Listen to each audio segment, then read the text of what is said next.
Coucou, bonjour les amis, bonjour, j'espère que vous allez bien. Moi, je me porte super bien par la grâce de Dieu. Je suis très contente de vous faire cette vidéo parce que je pense que c'est la dernière que je ferai cette année 2024. Et franchement, je suis très reconnaissante. J'en ai fait pas mal cette année. Avec mon retour au pays, j'ai vlogué quand j'étais là-bas avec mon fils. J'essaie de vous partager ma vie. Et comparé au nombre qu'on était au début, on est quand même assez nombreux maintenant, on est plus de 1000. Je suis vraiment reconnaissante, vraiment je vous dis merci à tous ceux-là qui se sont abonnés, tous ceux-là qui regardent régulièrement les vidéos, ceux qui like également. Merci beaucoup, vraiment merci. Je vous souhaite les vœux les meilleurs pour cette année, pour l'année 2025. Que ce soit une année remplie de bonnes choses, de paix, de tranquillité d'esprit, parce que c'est la base. De paix, de tranquillité d'esprit, d'amour et d'argent. Ouais, surtout, par-dessus tout, vous savez que sur ma chaîne, c'est le sujet principal de spiritualité. Vraiment mettre Dieu au centre de nos vies parce que sans ça, sans lui, du moins, on peut rien faire. Merci à toutes les personnes qui ont régulièrement regardé mes vidéos, qui ont liké, qui ont commenté. Je pense à Marie-Orlande en France, ma pote que je connais depuis plusieurs années déjà, qui regarde mes vidéos très souvent et qui me dit même en fait ce que j'ai pu dire. Franchement, gros bisous, merci d'être là. Merci à toutes les personnes qui m'ont soutenue cette année, qui m'ont encouragée, qui m'ont motivée. Alors que j'étais fatiguée, j'étais découragée, j'avais pas envie de filmer. Ça m'envoyait des messages, mais Jess, qu'est-ce qui se passe? Fais des vidéos et tout, poste en fait. Alors que j'étais découragée, parfois, vous savez, on traverse des périodes, des phases qui font que on perd un peu confiance en nous, du moins on perd l'énergie qu'on a de base. Et il y a des personnes là qui croient en nous, il y a des personnes qui croient en nous, il y a des personnes qui nous soutiennent, il y a des personnes qui nous encouragent, qui croient en ce qu'on fait plus que nous-mêmes à certains moments. Et on a vraiment besoin de ce genre de personnes là qui vont nous motiver, qui nous donnent des inspirations, qui sont là. Et merci, vraiment merci à vous. Donc pour commencer la vidéo, je vais vous demander de liker. Voilà, si ce n'est pas déjà fait, like la vidéo et abonne-toi si tu es nouveau ici. Et surtout bienvenue, moi c'est Marie-Claire, je suis étudiante gabonaise en Chine. Sur ma chaîne YouTube, je parle de spiritualité mais aussi de lifestyle. Je ne suis pas trop dans les sujets, les débats, comment dire ça, les thématiques des réseaux sociaux. Moi je parle de ce qui me plaît, de ce dont j'ai envie de parler. Je ne suis pas trop dans les buzz, franchement ça ne m'intéresse pas. Et dans la vidéo d'aujourd'hui, je vous parlerai des choses que j'ai apprises tout au long de cette année 2024 parce que ça n'a pas été facile. Émotionnellement parlant, je dirais, surtout moralement, psychologiquement, ça n'a pas été facile quoi. Franchement, je me suis retrouvée à des situations où les personnes là qui étaient censées m'aider en fait parce que voilà, elles étaient censées m'aider à évoluer, à m'accomplir, du moins ça a plus ou moins me stabiliser. Ce sont ces personnes là qui souvent ne se rendaient pas compte du mal qu'elle me faisait en fait, c'est-à-dire qu'elle m'offensait peut-être sans le vouloir, sans le savoir, je ne sais pas, mais voilà, c'est la vie et j'ai appris vraiment pas mal de choses. On va commencer la vidéo. Bon, la première des choses que j'ai apprises, bon, je peux dire que c'est une chose que je connais, du moins ce que j'essaie d'appliquer depuis déjà pas mal d'années, c'est vraiment commencer l'année avec Dieu. C'est la commencer avec Dieu, lui confier toutes choses. C'est pas juste prier, aller à la nuit de la traversée, assister à la veillée de prière, mais c'est vraiment en mode je n'ai que toi, tu vois. Et c'est l'impliquer dans tout le processus, en fait, dans toutes les étapes, toutes les choses qu'on aura à faire tout au long de l'année. C'est primordial, c'est vraiment capital. Parce que moi, je fais partie de ceux-là qui savent vraiment, qui reconnaissent que bah, déjà, on est des créatures, ça veut dire qu'il y a un créateur et que pour mieux vivre, il faut vivre en coordination, je peux dire en conformité avec ce créateur-là. On n'est pas des êtres parfaits. C'est sûr qu'on a des moments de découragement, de faiblesse, de toutes ces choses-là. Mais mettre Dieu au premier plan, c'est vraiment l'assurance de la réussite. Alors, ça ne veut pas dire que les choses seront toujours faciles, là, non. Mais savoir que le maître, le créateur a créé, celui qui sait toutes choses, est de ton côté. Comme la Bible le dit, si Dieu est pour nous, qui sera contre nous. C'est-à-dire qu'une fois qu'on a intégré Dieu dans notre planning, dans tout ce qu'on fait, même lorsqu'on va traverser des périodes difficiles, on se dira, tant que Dieu est là, il y a une issue en fait. Et s'il permet ça, c'est pour un but, tu vois. Donc ça, le second point que j'ai appris, en fait, j'ai appris tellement de choses, mais là j'ai vraiment énuméré. Qu'est-ce que je fais avec ce stylo-là à la main en fait? J'ai vraiment énuméré les choses qui m'ont le plus marqué.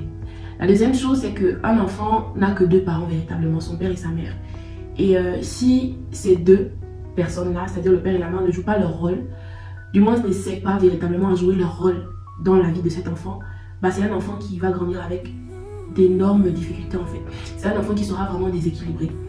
Le père reste le père, la mère reste la mère. C'est pas pour rien que Dieu a voulu qu'il y ait un homme et une femme pour avoir un enfant. Chacun des deux a sa part à jouer à l'édifice, tu vois. Chacun des deux a son rôle à jouer. Et malheureusement, pour beaucoup d'entre nous, on a grandi vraiment de manière déséquilibrée. Et c'est à l'âge adulte qu'on se rend compte des blessures qu'on a, du déséquilibre qu'on a, et on doit vraiment se battre maintenant à tout arranger, à tout faire. Après, souvent, les parents, pour la plupart, ils donnent que ce qu'ils ont, parce qu'on ne donne que ce qu'on a reçu. Ils donnent ce qu'ils ont, et dans leur conception à eux, c'était vraiment en mode, je veux faire le meilleur, tu vois, ce que je fais, c'est pour son bien, ce que je fais, c'est pour son bien. Et en grandissant, on se rend compte que, mais en fait, j'ai été blessée, j'étais vraiment le plus blessée au sein de ma famille. J'étais le plus, si j'ai par exemple, le sentiment de rejet, d'abandon, de toutes ces choses-là, c'est parce que j'ai grandi dans un environnement où c'est comme ça que ça a été. Et malheureusement, ça nous bloque énormément. Moi, aujourd'hui, comment dire, cette année, quand je parle vraiment du fait que un enfant n'a que 2 parents, il y a les grands-parents, il y a les oncles, les tantes, mais les parents restent les parents. Moi, j'ai vraiment compris cette année que mon fils, il a besoin de moi. Franchement, il a besoin de moi. Quand je suis arrivée en Chine, je passais par beaucoup de choses. Je suis arrivée, je crois, j'avais 22 ans. J'avais 22 ans, je pense bien. Et donc, voilà, j'ai rencontré beaucoup de choses. J'ai fait mon enfant un peu jeune. Et j'étais pas vraiment consciente. Pour moi, c'est mon enfant. Oui, il sait que je suis sa mère, mais bon, il a son père qui s'occupe de lui. Il y a la grand-mère qui est là-bas. Et je me rendais pas compte du fait que mon absence pouvait vraiment le déséquilibrer. J'étais pas consciente de ça. Il a fallu que je parte au pays, que je fasse 8 mois avec lui. Depuis, en fait, je l'ai retrouvé environ 5 ans après. Parce que quand j'ai voyagé, il avait même pas encore 2 ans. Et je me suis rendu compte que, mais en fait, on n'avait même pas de lien, de souvenirs tous les deux.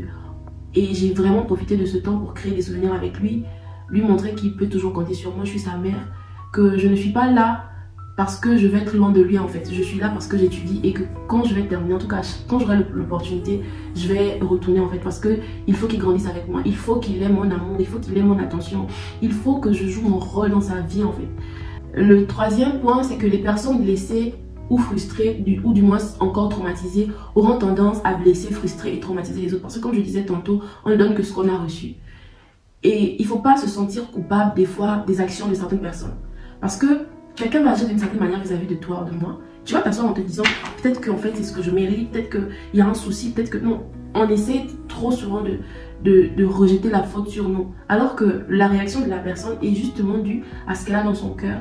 Peut-être qu'elle ignore, je ne sais pas. Mais son ressenti, sa manière d'être, c'est vraiment le reflet de ce qu'il y a à l'intérieur d'elle. Et il faut vraiment faire la part des choses en fait. Il faut vraiment faire la part des choses. Il faut s'éloigner des personnes avec trop de trauma. C'est dur, hein. C'est difficile à gérer parce que ces personnes-là vont te traumatiser. Et ça va devenir toxique, ça va devenir vraiment toxique et tu auras du mal à te sortir. Tu auras vraiment du mal à te sortir. Il faut savoir cerner les gens qui viennent de vos vies là avec des traumas, des blessures. Oui, on peut aider, on est là pour s'aider, mais tu n'es pas Dieu. Ouais, tu n'es pas Dieu, tu n'es pas celui ou celle-là. Je ne suis pas celle-là qui va résoudre les problèmes de l'humanité. Hein, voilà. Je ne suis pas celle qui va résoudre les problèmes de tout le monde. Je fais de mon mieux tant que je ne me sens pas mal, du moins piqué au niveau de ma santé mentale, je fais de mon mieux. Mais il y a des niveaux, parce qu'il y a des gens là, ils se rendent même pas compte à quel point ils sont toxiques. Et parfois c'est les membres de nos familles, hein. Ils se rendent pas compte de comment ils sont toxiques. C'est des paroles, c'est des actions, c'est des comportements. Je te dis mais en fait qu'est-ce qui se passe? En fait qu'est-ce qui se passe? Mais c'est juste ce qu'elle a à l'intérieur d'elle qu'elle manifeste en fait. Faisons attention. Un des points que j'ai noté également, c'est que les personnes qu'on va parfois chérir, aimer, c'est pas les gens de notre famille. Malheureusement, c'est la vie. Voilà. On aurait aimé tous être très proches, très liés des membres de nos familles. On aimerait tous que ce soit vraiment notre pilier. Mais la vie fait que parfois, c'est pas le cas. Hein. J'ai été vraiment beaucoup plus aidée, beaucoup plus chérie. J'ai vraiment reçu beaucoup plus d'affection. Je peux dire des gens, des externes en fait. Externes. La preuve, c'est que récemment, j'ai envoyé des choses que je voulais faire commercialiser au pays. Et je pense qu'on est nombreux à souvent expérimenter ça. Hein. La famille, les amis, pour le business, c'est assez compliqué. C'est-à-dire que les gens veulent te monopoliser la marchandise. Ce que tu es en mesure de vendre, il y a des gens qui ont de l'argent, qui veulent payer. Mais parce que vous êtes de la même famille, ça va avoir des discours limite qui virent un peu à la manipulation psychologique. En mode oui, comme si il faut voir un peu s'il te plaît. Parce que moi, je me dis, mais tu sais que tu n'es pas forcément en mesure de résoudre ça. Et c'est pas un besoin pressant, tu n'as pas besoin de ça, tu veux juste avoir la chose. Mais pourquoi ne pas m'aider en vendant ça? Et peut-être plus tard, quand les choses vont s'améliorer dans ce sens-là, me demander par exemple de te faire un cadeau, ou bien ça viendrait de moi-même. Mais je vous assure que c'est dur, c'est dur. Et voilà, il faut accepter que les gens qui viendront vous faire souvent du bien, c'est pas les gens de votre famille. Parfois, c'est même pas les gens de votre pays lorsque vous vous retrouvez à l'étranger. Il faut accepter les gens pour ce qu'ils font. En fait, le dire comme ça, c'est un peu quand même être un peu matérialiste, mais Les actions comptent plus que les paroles. Voilà, c'est ce que je veux dire. Les actions comptent plus que les paroles. Les actions comptent plus que le sang. Les actions comptent plus que les origines. C'est ça qui montre, c'est ça qui démontre. Démontre-moi ton amour. Ne me dis pas que je dois t'aimer parce qu'on vient de la même famille. Ne me dis pas que je dois t'aimer parce que tu es telle personne autour de moi. Non. Par tes actions, tu vas susciter en moi le désir de t'aimer, le désir de te rendre l'appareil en fait. Et c'est l'une des choses que j'ai apprises. Et ça ne fait que du bien en fait, ça ne fait que du bien. C'est-à-dire que tu enlèves de ta tête en mode, j'ai telle personne, je peux contacter telle personne. Tu sais que cette personne est toxique. Tu sais que cette personne, ce qu'elle va t'apporter, ça ne sera que des problèmes, des ennuis. Bah, tu t'éloignes. C'est pas parce que c'est ton parent que tu dois te priver toi du bonheur en fait, ou des bonnes choses que tu pourrais avoir venant des personnes extérieures. Ça c'est tellement important. L'une des choses également que j'ai appris, c'est que si tu ne te bats pas pour ce que tu veux, tu n'auras rien. Parce qu'on vit dans un monde où chacun poursuit ses intérêts, ses objectifs, ses rêves. Et si tu t'assois en te disant « Oh, je veux ci, je veux ça », mais que tu ne te donnes pas les moyens d'y arriver, tu n'auras rien, en fait, rien du tout. Parce que même les gens qui veulent t'aider, ils ont aussi leurs problèmes, en fait. Les gens qui veulent t'aider, ils ont leurs problèmes, ils ont leur famille, il y a des imprévus. Quelqu'un peut bien vouloir t'aider, mais à la dernière minute, il y a un imprévu. Si toi, tu ne te focalises que sur ça, bah, tu vas rien faire, en fait, tu vas pas t'en sortir. Donc, je suis la personne qui va faire que les choses changent dans ma vie. Ça, c'est clair. Je suis celle-là qui fera que j'aurai ce que je veux. Bien sûr, c'est d'abord Dieu. C'est d'abord la volonté de Dieu. C'est d'abord ce qu'il veut, ce qu'il a prévu pour moi. Mais je ne vais pas m'asseoir en me disant Dieu veut, ça se fera. Il faut que je me lève. Il faut que je réfléchisse. Il faut que je me batte. Il faut que j'ai la mentalité de me dire personne ne fera pour moi ce que je veux. Tu auras beau aider, tu auras beau être bien envers les gens. Mais même lorsqu'ils auront envie de te rendre l'appareil, rares sont ces personnes qui feront véritablement ce que tu veux parce que nous sommes limités. Nous sommes limités en tant qu'être humain. Quelqu'un peut te faire le meilleur. Cette personne estime que c'est son meilleur, mais pour toi, c'est rien parce que ça ne correspond pas à tes attentes. Mais c'est pas pour autant que tu vas blâmer ou minimiser ce que l'autre fait. Non, tu dois te battre en te disant ce que ces personnes-là font pour moi, c'est beaucoup, je suis reconnaissante, mais ça ne correspond pas à ce que je veux, là où je veux aller. Et donc, je dois travailler dur, je dois aller au-delà, je dois faire vraiment plus parce que je sais que c'est en faisant plus que j'aurai ce que je veux. Voilà. L'une des choses également que j'ai appris, c'est que des fois on est borné, hein, pas vraiment.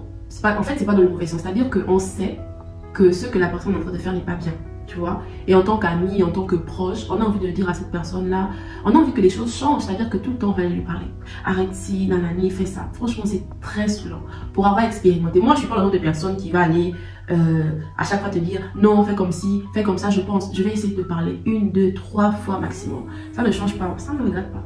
Les conséquences corrigent mieux que les conseils. Mais parfois, c'est vraiment dans le but d'aider la personne. Mais on peut le faire tellement de manière maladroite. La meilleure des choses à faire, franchement, parle-lui 1, 2 fois, maximum 3 fois. Et vraiment parle-lui avec des mots qu'il faut. Après, c'est vrai qu'il y a des personnes très susceptibles. Peu importe le vocabulaire que tu vas utiliser pour parler, elle va toujours se sentir frustrée, blessée. Anyway, fais de ton mieux, emploie des mots bienveillants. Mais surtout, prie pour la personne. Si tu estimes que cette personne est en train de se tromper de chemin, prie pour la personne. La Bible dit que la prière fervente juste a une grande efficacité. Prie, fléchis les genoux, parle à Dieu, intercède, tiens-toi à la brèche. Et au moment venu, cette personne comprendra en fait le sens même de ce que tu as voulu lui faire comprendre. Au moment voulu, la personne se rendra compte que, mais en fait, ce qu'elle disait, c'était vrai. Mais pourquoi est-ce qu'on s'est chamaillé avec les histoires de oui, je pense, si je pense, nanani, nanana. Non, non, en fait. Franchement, moi, je suis pas ce genre de personne, mais je connais quelqu'un dans mon entourage. Et si tu regardes la vidéo, tu vas te reconnaître. Cette personne-là, franchement, quand elle a une idée en tête, c'est pas que c'est une mauvaise chose, mais la manière dont elle va te rabâcher les oreilles avec ça, limite tu finis par, tu n'as pas envie de la sentir à tes côtés parce que c'est abusé. Moi, j'aime pas ça. Vraiment, j'aime pas ça. Parfois, faire preuve de beaucoup de sagesse, de maturité, quoi. Ça sert à rien d'insister. Ça sert à rien d'insister en mode oui, non. Laissez les gens, ils vont comprendre au bon moment, en fait, simplement. Avant-dernier point, c'est de ne pas.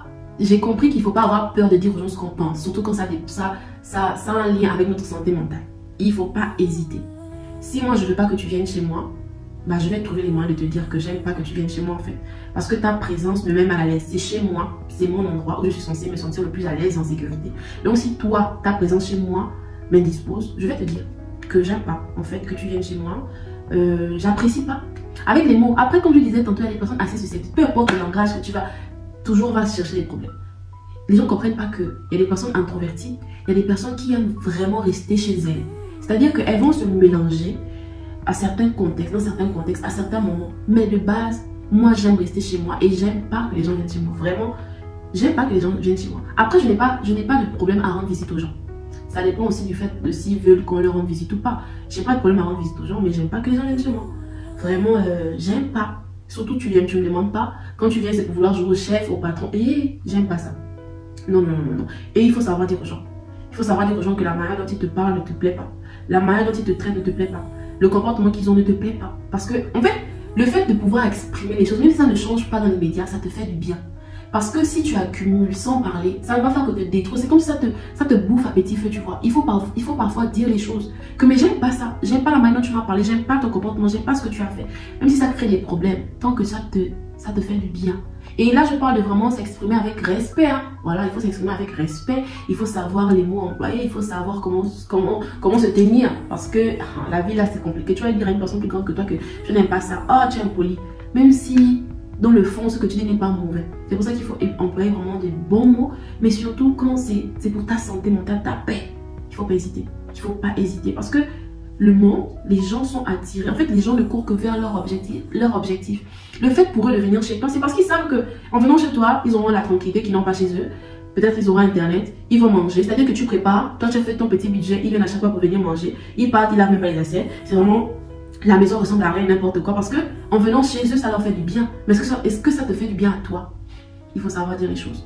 Et enfin, le dernier point, c'est concernant, comment dire, concernant la liberté financière. Waouh, c'est franchement, avec le temps, plus je grandis, il y a 2 ans, 3 ans en arrière, j'avais pas forcément, je peux dire 3 ans, parce que les choses ont vraiment commencé à un peu changer dans ma tête à partir de mes 25 ans. Après, c'est vrai que je n'ai pas toujours voulu utiliser les bons moyens, la bonne méthode.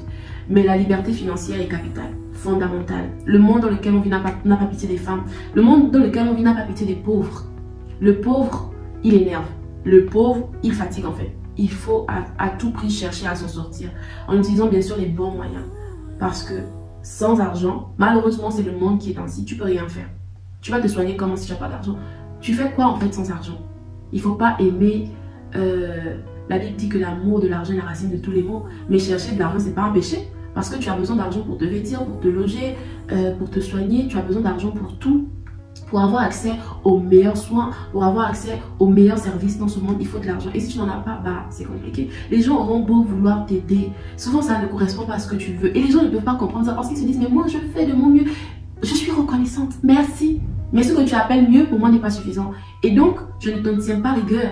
Le problème, c'est moi. J'ai une certaine vision. J'ai un certain standing, je peux dire. Et je dois me donner les moyens d'arriver où je veux. Je dois me donner les moyens d'avoir ce que je veux. Donc cherchons l'argent, c'est dur. Éduquons-nous aussi. Éduquons-nous, ça sert à rien de chercher l'argent si c'est pour flamber à chaque fois. Là vraiment je parle de moi, hein. C'est vraiment des choses que j'ai appris cette année. Vraiment j'ai appris qu'il faut que je gère, vraiment les finances. Pour l'instant le peu que j'ai, il faut que j'apprenne à le gérer. Pour moi c'est d'abord payer la dîme quand je reçois, quand j'ai une entrée, payer la dîme, mettre un peu de côté pour épargne et maintenant le reste, planifier le mois avec cet argent là. C'est vraiment important et capital. Moi, j'ai pas vraiment reçu une éducation financière.